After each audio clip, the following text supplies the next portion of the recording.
이 사도행전을 읽으면은 교회가 어떻게 탄생했고 또 교회를 어떻게 하나님께서 부흥하게 하셨는지, 무엇이 교회를 있게 하는 힘인지 이런 것들을 우리가 배울 수 있어요.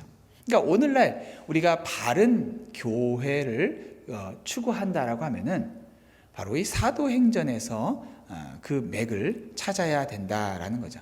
그래서 흔히들 여러분 교회 회복에 대한 이야기들을 많이 할 때 우리 사도 시대의 교회로 돌아가자 이런 말들 아마 많이 들어보셨을 거예요. 하나님께서 이 사도들을 통하여서 교회를 세우신 것들을 경험하면은, 배우게 되면은 우리가 오늘날 우리 교회는 이런 모습으로 가야 돼라고 우리가 그 방향성을 바르게 잡을 수 있다라는 것이죠. 자, 그런데 오늘 이 본문을 보면서 제가 제일 관심을 갖게 된 이 본문이 내용이 뭐냐면은, 오늘 보시면은 2절에 그가 예수님이죠. 예수님께서 택하신 사도들에게 성령으로 명하시고 승천하신 날까지 이를 기록했다라고 이렇게 말하고 있어요. 요거는 우리가 누가 사도행전을 쓴 사람이 누가잖아요. 누가는 누가복음도 썼고 이 사도행전도 썼어요. 그러니까 누가가 쓴 신약 성경에서의 누가가 쓴 분량이 굉장히 많아요. 누가복음도 굉장히 길고요. 양 자체가 많죠. 그래서 사도행전도 길잖아요. 근데 이 누가가 처음에 누가복음에서 데오빌로라고 하는 사람에게 편지를 써내려갈 때 데오빌로 각하라고 불렀어요. 지난번에도 한번 말씀드렸지만은 데오빌로 각하가 정확하게 누군지는 알지 못하지만은 아마도 고위급의 로마인이었을 것 같고, 그리고 그가 이 복음에 대한 이미 들었고 복음을 믿었지만은 그에게 이 복음에 대해 더 자세하게 가르치기 위해서 그의 믿음의 신장을 위해서 누가가 이 복음을 써 내려간 것으로 보여져요. 그런데 이 데오빌로 각하라고 시작했던 누가복음에 이어진 이 사도행전에서는 이 글을 갖다가 계속 써 내려가는데 데오빌로 각하라는 말이 아니라 오늘 보면은 데오빌로여라고 그 호칭이 달라졌어요. 각하라는 말이 빠져버렸어요. 아마도 그 데오빌로가 전에 우리가 누가복음을 보면서 봤던 정말로 이 천상의 어떤 그 앞에서 천상의 존재들, 이 복음이 전해졌을 때에 가난한 자들, 약한 자들, 세상에서 누구도 관심 갖지 않았던 그런 목자들에게 먼저 복음이 써내려져 가는 그런 누가복음의 내용들을 볼 때에 자신이 각하라고 하는 호칭이 복음 안에서 아무것도 아니구나라고 하는 것들을 아마 그가 생각했던 것 같아요. 그래서 그 스스로도 더 이상 각하라는 호칭이 자기가 성도들 안에서, 성도들을 만나는 자리에서 그런 것들을 더 이상 원하지 않는다라고 표현한 것은 아닐까, 혹은 직접적으로 말하지 않았어도 이미 누가가 그런 것들을 이해하고 그러면서 그렇게 써내려간 것 아닐까 싶어요. 자, 그런데 누가가 이전에 써내려갔던 이 누가복음에서 했던 내용들이 뭐였어요? 내가 먼저 쓴 글에는 무릇 예수께서 행하시며 가르치시기를 시작하신부터 그가 택하신 사도들에게 성령으로 명하시고 승천하신 날까지 이를 기록했다라고 했어요. 그렇죠? 누가복음이 끝날 때 가면은 예수님께서 승천하시는 장면으로 누가복음이 끝나요. 자, 그런데 오늘 이 본문을 쭉 읽어보면요, 다시 예수님께서 승천하시기 조금 전의 이야기, 승천하시기까지 예수님께서 무엇을 하셨는지를 소개해요. 그리고 그 이어서 예수님께서 이제 마지막 명령을 주시고 승천을 하시죠. 자, 그런데 예수님께서 이들에게 이 승천하신 날까지 일들을 기록했다라고 하고 다시 승천하시기 직전의 이 내용을 다루는데, 여러분 승천하면 뭐가 떠올라요? 하늘로 올라가는 거죠. 하늘로 올라가는 건데, 이 승천의 이야기를 딱 봤을 때 우리가 굉장히 이 승천이라는 것 자체가 우리가 흔히 일어날 수 있는 일 자체가 아니잖아요. 우리 승천하신 예수님을 생각하지만은 사실 구약 성경에서도 승천한 사람이 있었죠. 이제 에녹 같은 경우가 하나님과 동행하다가 300년을 동행하다가 365세에 하나님께서 데려가셨다라고 했는데, 승천이라는 단어가 똑같이 쓰인 경우가 누가 있냐면 엘리야가 있잖아요. 그죠? 이 엘리야, 이게 구약 성경은 히브리어로 써졌죠. 그리고 이 신약 성경은 헬라어로 써졌어요.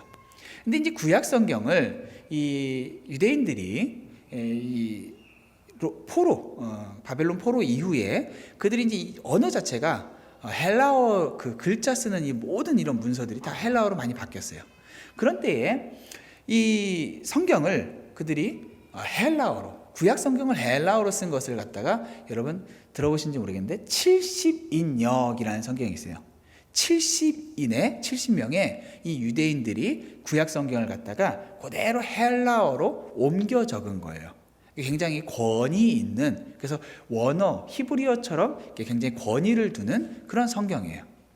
자, 그런데 거기에서 엘리야가 승천했다라고 하는 이 단어를 헬라어로 번역했을 때 예수님께서 승천하신 단어와 똑같은 단어를 썼어요. 자, 그러면은 여러분 엘리야를 한번 생각해 보면요, 엘리야는 놀라운 하나님의 사람이었어요. 구약 성경에서 가장 대표적인 선지자라고 했을 때는 엘리야예요. 예수님께서 변화산에 오르셨을 때 예수님을 앞에 섰던 두 구약의 인물이 누구였냐면 모세와 엘리야였죠. 그러니까 모세와 엘리야는 구약의 모든 인물을 대표하는 인물들이에요. 자, 근데 이 엘리야는 하나님의, 이 엘리야가 특별했던 이유는 그 사람이 했던 그 모든 것들이 이적이 많았어요. 그가 기도하면은 하늘이 닫혀버리고, 그가 기도하면 하늘이 열렸어요. 그의 사역 자체가, 그의 이 걸어가는 길 걸음걸음이 아합 왕이라고 하는 시대에 아주 악독한 그 왕이 다스렸던 그 시대에, 정말 모든 것이 끝났을 것 같은 그 시대에 하나님께서 갑자기 엘리야를 딱 데려다가 하나님 나라의 그 소망을 보게 하셨단 말이죠. 그래서 모두가 다, 엘리야조차도 때로는 하나님 나밖에 없습니다 라고 할 만큼 굉장히 어려운 시대에 하나님께서 엘리야를 불러다가 그 시대에 소망이 되게 하셨어요.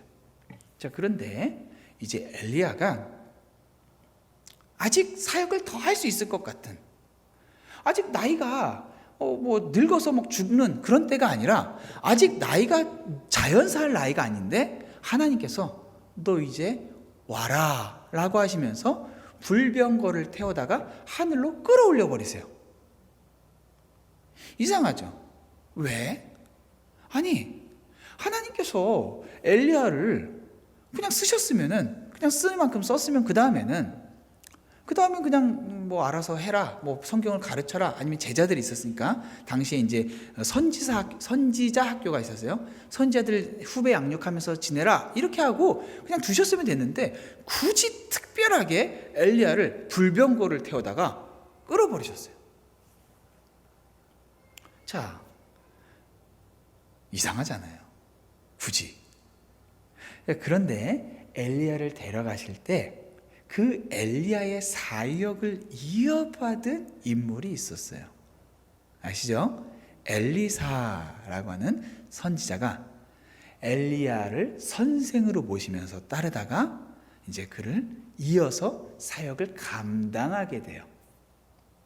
자, 하나님께서 엘리야를 쓰셨고, 그리고 엘리야를 이어서 엘리사를 썼어요. 그런데 엘리야의 이 사역이 어떻게 그가 그런 놀라운 이적들을 베풀면서 하나님께서 나와 함께 하신다라는 걸 증거했어요? 그가 바로 성령과 함께 했기 때문에 가능했던 일이었어요. 엘리야가 승천하기 전에 엘리야에게 뭐라고 간청을 해요?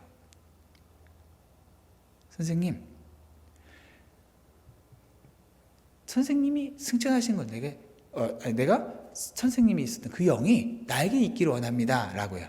엘리야가 뭐라고요? 내가 가는 걸 너 보면은 그렇게 될 거다 라고 했죠. 자, 실제로 엘리야가 승천한 후에 엘리사에게 하나님의 영이 임해요. 그래서 그가 겉옷으로 이 강을 치자 갈라져 버렸죠. 자, 하나님께서 엘리야와 함께 하셨는데 엘리야가 승천하고 난 이후에 엘리사와 함께 하세요. 어떻게? 성령으로. 영이 그에게 임했다는 거죠. 자, 오늘 왜 엘리야 이야기를 이렇게 길게 했냐? 엘리야 이야기가 나오는 이 배경을 오늘 본문을 읽어보면 엘리야 이야기가 떠오르게 돼 있어요. 자, 예수님이 승천하신 날까지 이를 기록하고 나서 43절에 보니까 예수님이 고난받으신 후에 또한 그들에게 확실한 많은 증거로 친히 살아계심을 나타내셨다라고 말씀하고 있어요. 여러분, 예수님이 제자들에게 예수님이 친히 살아계심, 예수님이 부활하셨다라고 하는 것들을 그들에게 보여주셨다라는 거죠. 여러분, 사도들은요, 교회의 대표였어요. 사도들을 통해서 교회가 세워졌어요. 그런데 예수님께서 죽으신 이후에 다시 부활하셔서 그들에게 가서 자신을 보여주셨어요. 예수님께서 공생애 동안에 하신 일이 뭐냐면은 오늘 본문에 있는 것처럼 사도들을 먼저 택해 주셨어요. 그리고 사도들과 함께 하시면서 예수님의 사역들을 계속해서 보여주셨어요. 그리고 그들에게 명령하셨죠. 무엇을요? 하나님의 나라를 전하도록. 그리고 그들이 스스로의 능력으로 할 수 없을 것 같은, 예수님이 잡혀갈 때 다 도망쳤던 그들에게 예수님께서 부활하신 예수님을 보여주셨어요. 여러분, 교회에서 가장 중요한 게 뭐냐면은 예수님께서 부활하셨다라는 사실을 알고 믿어야 된다는 거예요. 지금 이 사도들을 교회 대표로 세우신 이유가 있어요. 예수님께서 그들을 데려다가 내가 너를 택한 거고, 내가 너에게 가르쳤고, 그리고 내가 너에게 부활한 나를 증거했어 라고 하는 것을 그들에게 보여주셨다는 거죠. 교회는요, 예수님이 누구이신지를 알아야 하고 예수님의 택함 받은 사람들이 모여있는 곳이고, 그리고 예수님의 부활을 믿는 사람들이 모여있는 곳이에요. 예수님의 부활을 경험하지 못하고 예수님의 부활을 믿지 못하는 사람들은 이 자리에 나와 있다고 하더라도 교회의 건물 교회는 와 있을 수 있지만 살아있는 교회 공동체 안에는, 주님의 몸된 교회 안에는 그는 무관한 사람이에요. 그러니까 그가 잠재적인 신자라고 하는 것을 우리가 수용하고 그가 정말로 이 믿음을 고백할 수 있게끔 그를 격려하고 독려하고 있지만은 그의 삶에서 교회의 아름다움은 경험하지 못하고 있다라는 거예요. 예수님께서 오늘 이 말씀을 그들에게 말씀을 주실 때 어떻게 하시냐면은 3절에 많은 증거로 친히 살아계심을 나타내셨고 40일 동안 그들에게 보이셨다라고 말씀하고 계세요. 여러분, 40일 동안 예수님께서 그들에게 보이셨어요. 그들에게 가르치시면서 계속 함께 하셨어요. 그러면은 분명히 사도들이 뭐를 생각할까요? 내가 헛것을 본 게 아니라 정말로 그리스도께서 살아계시는구나 라고 하는 것을 부인할 수 없는 증거로 받아들이게 되는 거예요. 예수님께서 그 연약한 사도들을 죽으시고 부활하신 몸으로 그들과 식사까지 함께 하시면서 같이 계심으로써 누구도 부인하지 못하는 분명한 주님의 살아계심을 붙잡고 살아갈 수 있도록. 그래서 오늘 본문에도 뭐라고 했어요? 많은 증거로, 그들에게 확실한 많은 증거로 친히 살아계심을 나타내셨다라고 하는 거예요. 한 가지 그냥 한번 짠하고 얼굴 보여줬다가 아니라 그들과 식사도 함께 하시고 그들과 함께 거니시고 말도 주고받고 심지어는 도마에게 손가락 한번 넣어봐라 라고까지 말씀하시면서 부인할 수 없는 증거로 그들에게 예수님의 부활하심을 분명하게 말씀하셨다라는 거죠. 증거가 분명해요. 근데 왜 이렇게 예수님의 부활이 중요하죠? 죽었다 살아났다라는 그 자체가 이적이지만은 그것은 이적의 하나가 아니에요. 예수님의 죽으시고 부활하심의 사건을 믿는다라고 하는 것은 예수님의 이 죽으심이 당신의 죄 때문이 아니라 우리의 죄 때문이라는 것을, 예수님께서 선하신 분이라는 것을, 예수님께서 정말로 하나님이 보내셨다라는 것을, 예수님이 당신께서 증거하셨던 대로 살아계신 하나님의 아들이시라는 것을 부활이 증거하기 때문에 부활을 믿는다는 게 중요하다라는 거예요. 신앙생활하면서 이것저것 다 믿는데 부활은 못 믿겠어 라고 하면은 그런 신앙생활은 없는 거예요. 근데 반대로 예수님의 부활을 믿는다 라고 하면은 우리에게 더 이상 이 세상에서의 삶과 죽음은 문제가 되질 않아요. 왜? 예수님께서 마리아와 마르다에게 말씀하셨던 것처럼, 나사로가 죽었을 때 말씀하셨던 것처럼 나를 믿는 자는 죽지 않겠고 죽어도 다시 산다라고 말씀하신 그 말씀이 우리에게 실제로 살아있는, 믿을 수 있는 말씀이기 때문에 더 이상 우리는 죽음이 두렵지 않을 수 있는 그런 삶을 살아간다는 거예요. 그러니까 실제로 예수님의 부활을 경험한 이 제자들이 어떻게 해요? 예수님의 복음을 위해서 다 순교해버렸어요. 난 순교해야지 라고 살아간 게 아니라 죽음도 문제되지 않는 삶을 살아갔기 때문에 순교에까지 이르렀던 것이죠. 근데 제가 어렸을 때 제가 몇 번 말씀드렸지만 저는 순교에 대한 걸 하도 많이 듣다 보니까 난 순교해야지 항상 이걸 생각했어요. 그러니까 순교에 대한 어떤 가중치를 이렇게 높여두고서 순교를 해야지만 진짜 제대로 된 신앙생활, 예수님 앞에, 하나님 앞에 인정받는 신앙생활, 이렇게 생각을 하다 보니까 어디서 물어보면은 항상 즉각적으로 대답한 게 당연하지, 순교해야지 항상 이렇게 대답했단 말이죠. 근데 시간이 지나면서 계속해서 시간이 지나면서 발견되는 건 뭐냐면은 순교를 하냐 안 하냐보다 더 중요한 게 순교에 이르기까지 하게 하는, 정말로 삶과 죽음이 문제되지 않는 오늘 나의 이 삶의 자리에서 그리스도의 부활을 믿는 그러한 신앙생활을 하고 있는가, 이걸 믿으면은 우리의 삶이 죽음과 삶의 가름 없이 신앙생활을 할 수가 있는 거예요.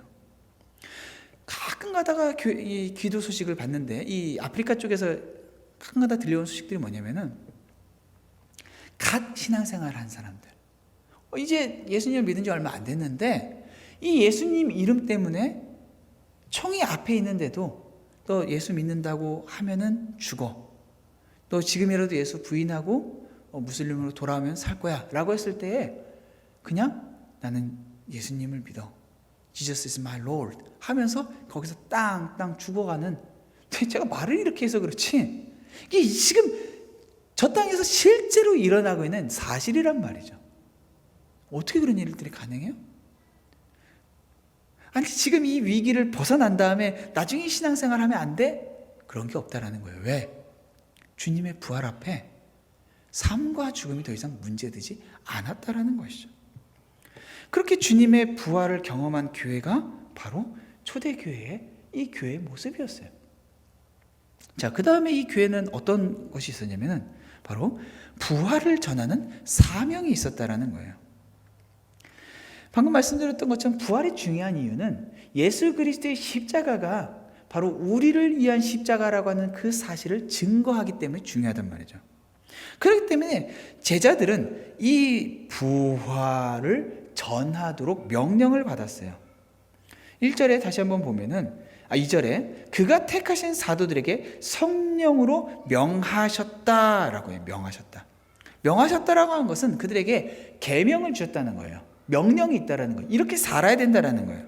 그게 뭐예요? 궁극적으로는 예수님께서 승천하시기 전에 주셨던 그 명령, 예수님을 전하는 것, 예수의 이름으로 그들에게 침례를 주는 것, 제자 삼는 것, 그게 바로 예수님의 명령이었어요. 제자 삼는 것. 그러니까 교회는 처음부터 이 태생이 어때요? 복음을 전하도록 부름을 받았어요. 그러니까 교회는 산 골짜기에 가서 우리끼리 신앙생활하다가 우리끼리 가자 그렇게 있지를 않아요. 핍박 가운데 있으면서도 복음을 전하는 게 교회예요. 지금도 곳곳에서 이 복음 때문에 환난을 경험하고 있는 교회들이 참 많이 있죠. 그냥 자기들끼리, 심지어는 많은 나라에서 무슬림이나 힌두 국가에서 너희들 그러면 좋아, 너희들끼리 있어, 그 신앙 가지고 살아, 대신에 누구에게도 이 복음 전하지는 마 라고 해요. 얼마 전에도 네팔에서 그런 일이 있었어요. 복음 전하지 마, 너희들끼리 있어. 그런데 죄 예수쟁이들만 가서 복음 전한다는 거예요. 그래서 실제로 추방당하고 감옥 가고 한 사람들은 다 교회 신자들이라는 거죠. 왜? 신자라고 하는 것은 결국 나 혼자 신앙생활 하도록 부름받은 게 아니라 이 복음은 반드시 전해지게끔 부름을 받았다라는 거예요. 자, 그런데 하나님께서 그들에게 무엇을 가르치세요? 예수님께서 40일 동안, 3절에 40일 동안 그들에게 보이시며 하나님 나라의 일을 말씀하셨다라고 했어요. 하나님 나라의 일. 하나님 나라의 일이 뭐예요? 하나님 나라의 일은 말 그대로 하나님이 통치하신다라는 거예요. 우리의 삶이 지금까지 내가 살아왔던 것처럼 내 방식대로 내가 원하는 대로 살아가는 게 아니라 네 삶의 주인은 하나님이야. 그래서 예수님께서 복음서에서 처음에 전하셨던 그 말씀, 침례 요한이 전했던 그 말씀, 회개하라, 천국이 가까이 왔다 라고 말씀하셨고, 예수님께서 이 땅에 오셔서 그들에게 전하신 말씀, 하나님의 통치가 바로 이 복음의 핵심이었어요. 복음이라고 하는 것은 너 죽어서 천국 가가 아니라, 복음이라는 것은 우리를 하나님께서 다스리셔. 하나님이 우리의 왕이야. 우리는 지금까지 내 마음대로 내 멋대로 내가 원한 대로 사는 것이 행복하다고 생각하고 그것을 할 수 있게 하기 위해서 최선을 다해서 권력과 돈과 건강과 이 모든 것들을 차지하려고 했지만 아니야. 우리의 삶은 하나님께 맡겨드렸을 때 가장 행복한 거고, 그것을 위해서 하나님께서 우리에게 그렇게 살아가지 못하는 우리들을 살아갈 수 있게끔 죄의 권세에서 건져내도록 아들을 주셨어. 이게 하나님 나라의 복음이에요. 그러니까 하나님 나라를 살아갈 수 없었던 사람들에게 그들에게 하나님 나라를 살아갈 수 있다라고 전하는 것. 예수님이 너를 위해서 죽으셨어. 너 죄 가운데 벗어날 수 없는 너의 비참한 인생을, 너의 죄를 예수님께서 십자가에서 달려서 해결하신 거야. 이제 네 인생은 더 이상 이전에 살았던 것처럼 이 죄 속박 가운데 살아가지 않고 죄의 형벌을 두려워하지 않고 죄 지을까 봐 맨날 아둥바둥 두려워하는 것이 아니라 이젠 너 승리하는 삶, 하나님께 순종하는 삶, 하나님께서 너의 삶을 통해서 기뻐하시고 만족하는 삶 가능하도록 주님께서 그 길을 열어버리셨어. 이게 하나님 나라의 일을 가르치신 거란 말이죠.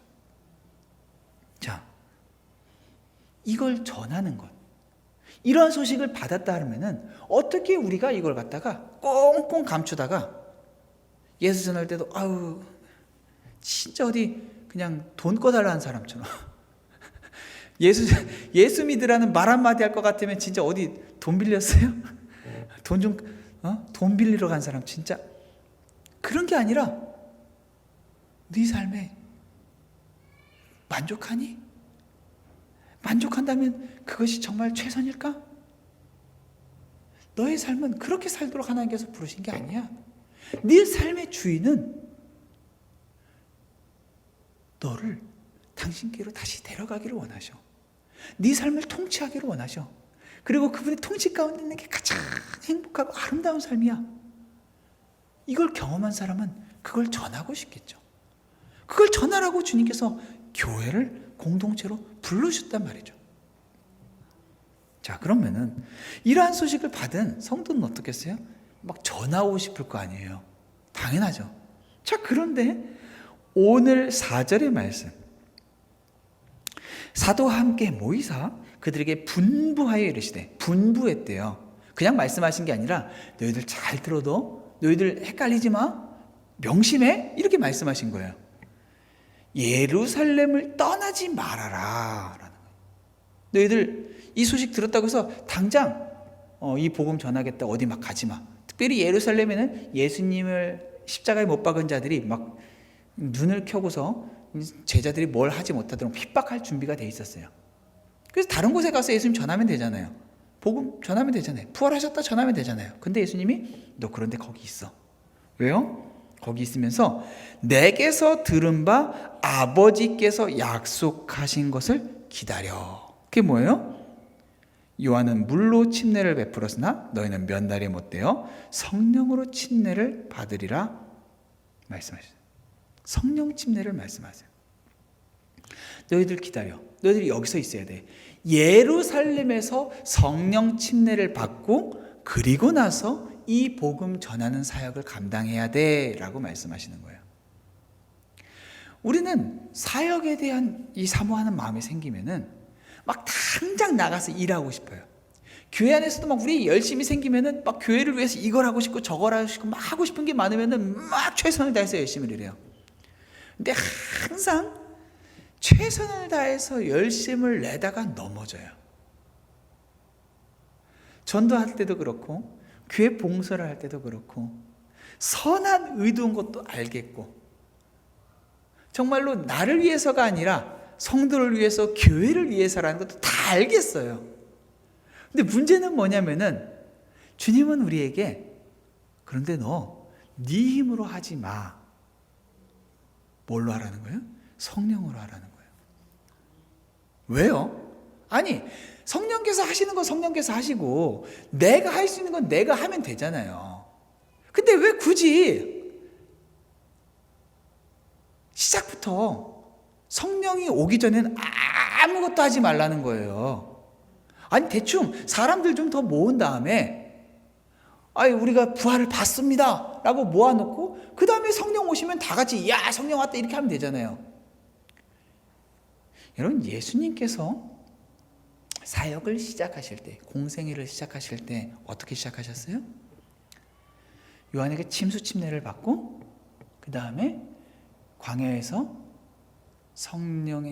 침례를 받고 그때 성령께서 예수님께서 내려오세요.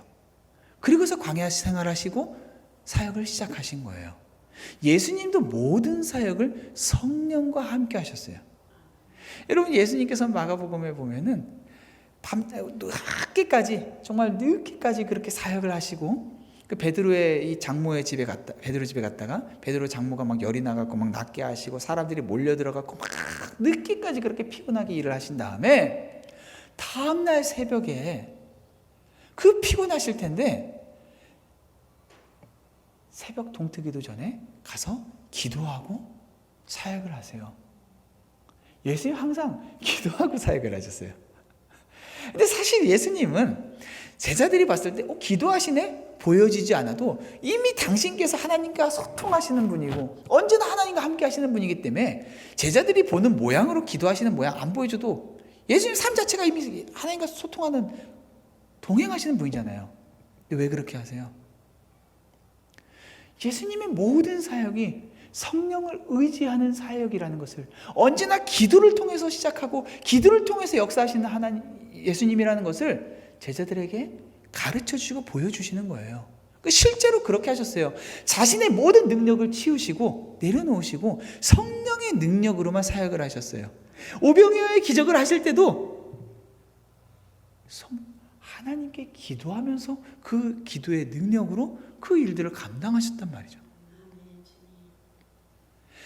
하나님께서 교회를 세우시면서 이 교회를 그 정체성을 분명하게 하시는 거예요. 교회는 사람의 능력, 너의 최선, 너의 헌신, 너의 재정 그걸로 세워지는 거 아니야. 여러분 교회 돈 없어도 괜찮아요. 교회 건물 없으면 불편하겠죠. 괜찮아요. 교회 사람들 좀 부족하고 일할 사람 부족해도 안타깝지만 교회라고는 할 수 있어요. 그런데 성령을 의지하지 않고 최선을 다해서 사람들을 교회당에 불러다 놓고 성령을 의지하지 않고 최선을 다해서 그들을 섬기고 성령을 의지하지 않고 지역사회에 나가서 봉사 열심히 하고 그거 교회 아니에요. 성령과 함께 하지 않는 것은 교회가 아니라는 거예요. 하나님께서 교회에게 성령과 함께하는 처음부터 마지막까지 나의 최선 열심 하나도 드러나지 않고 오직 교회는 성령과 함께하는 곳이구나 분명하게 하게끔 성령 오기 전까지는 아무것도 하지 않고 오직 성령만 기다리라고 그렇게 말씀하시는 거예요. 여러분 재밌는 게 엘리야를 하나님께서 승천시키시고 그 다음에 엘리야에게 임했던 그 영의 갑절이 엘리사에게 임해요. 그리고 엘리사가 말 그대로 그 갑절의 영역으로 엘리야가 해왔던 사역을 이어서 해나가요. 여러분 예수님께서 예수님의 사역을 하시다가 승천하셨어요. 그리고 성령을 보내셨어요. 누구에게? 사도들에게, 교회에게. 그리고 그 성령의 능력으로 교회가 뭐래요? 예수님께서 해오셨던 그 사역을 이어서 해나가는 거예요. 그러니까 교회라고 하는 것은 결국 우리가 사도행전이라고 해서 사도가 사역을 감당하는 것, 사도들의 행동들을 기록한 것처럼 보여지지만은 누군가는 사도행전을 가르쳐서 성령행전이라고 해요. 성령께서 행하신 사역들이라고 이야기를 해요. 그런데 성령께서 뭘 하신 거예요 도대체? 성령께서 하신 것은 다른 게 아니라 바로 예수께서 해오셨던 그 사역들을 사도들을 통해서 이어가게 하셨던 거예요. 그러니까 결국 사도행전은요, 사도들을 통해서 하셨지만 누구에 의해서? 성령에 의해서 하신 것이고, 뭘 하신 거예요? 예수님께서 하신 그 사역들을 이어나가신 거예요. 예수님께서 하신 게 뭐예요? 하나님의 나라를 이 땅 가운데에 가르치시고 전하신 것. 그게 바로 예수님의 사역이었어요. 사람의 힘으로 아니고 성령의 힘으로 하지만 성령이 나타나는 것이 목적이 아니라 성령을 의지해서 예수님의 부활이, 예수님의 사역이, 예수님이 누구이신지 이것을 전하는 것. 그것이 바로 교회가 받은 사명이에요. 사랑하는 성도 여러분, 하나님께서 우리 오칼라 한인침례교를 이곳에 오칼라에 딱 세우셨어요. 정직하게 우리 마음 가운데에 신앙생활하면서 정말 얼마나 뜨겁게 정말 감격과 충만하게 살아왔던 우리 교회 안에 이 교회를 세워주심으로 인해서 막 반짝하고 기뻐했던 순간들이 얼마나 여러분들 많으셨어요? 헌신할 수 있는 곳이 있고 성도들을 함께 모여서 같이 신앙생활할 수 있다. 감사하죠. 좋죠. 그렇지만 정말 우리가 이 교회로 인해서 감격하고 정말 기뻐하는 때는 언제냐면은 나의 최선으로 섬길 때가 아니라 성령을 의지해서 야, 성령께서 우리와 함께 하시는구나. 주님께서 정말 우리 안에서 역사하고 계시는구나. 우리를 통해서 예수 그리스도가 전해지는구나 라고 그것을 맛볼 때, 그때 우리가 교회의 공동체의 일원이라는 것을 감격하고 기뻐하고 하나님께서 이 교회 세우신 그 목적을 깨닫기 때문에 그것으로 하나님께 또한 영광 올려드리는 그러한 교회가 될 수 있다는 것이죠. 여러분 그런 교회 꿈꾸십니까? 제 마음에도 꿈꿔져요. 하나님께서 저를 이곳에 보내실 때 정말 그냥 모양으로 서로 형식 따라서 그냥 시간 이렇게 흘려보내는 그러한 시간이 아니라 이 시대에 모두가 교회가 타락했다, 소망이 없다, 그렇게 말하는 이 시대에 작은 시골 지역에 한 사람 한 사람, 우리에게 주님께서 함께 하십니다. 우리 교회를 주님께서 주님의 이름에 합당하도록 세워가고 계십니다. 이렇게 고백할 수 있는 그런 교회 되도록 주님께서 저와 여러분 불러 모아주신 줄 믿어요. 우리의 열심, 우리의 최선 말고 성령을 의지하면서 그런 교회를 주님께 올려드리는 그런 교회를 경험하는 여러분들 되시기를 주님의 이름으로 축원합니다.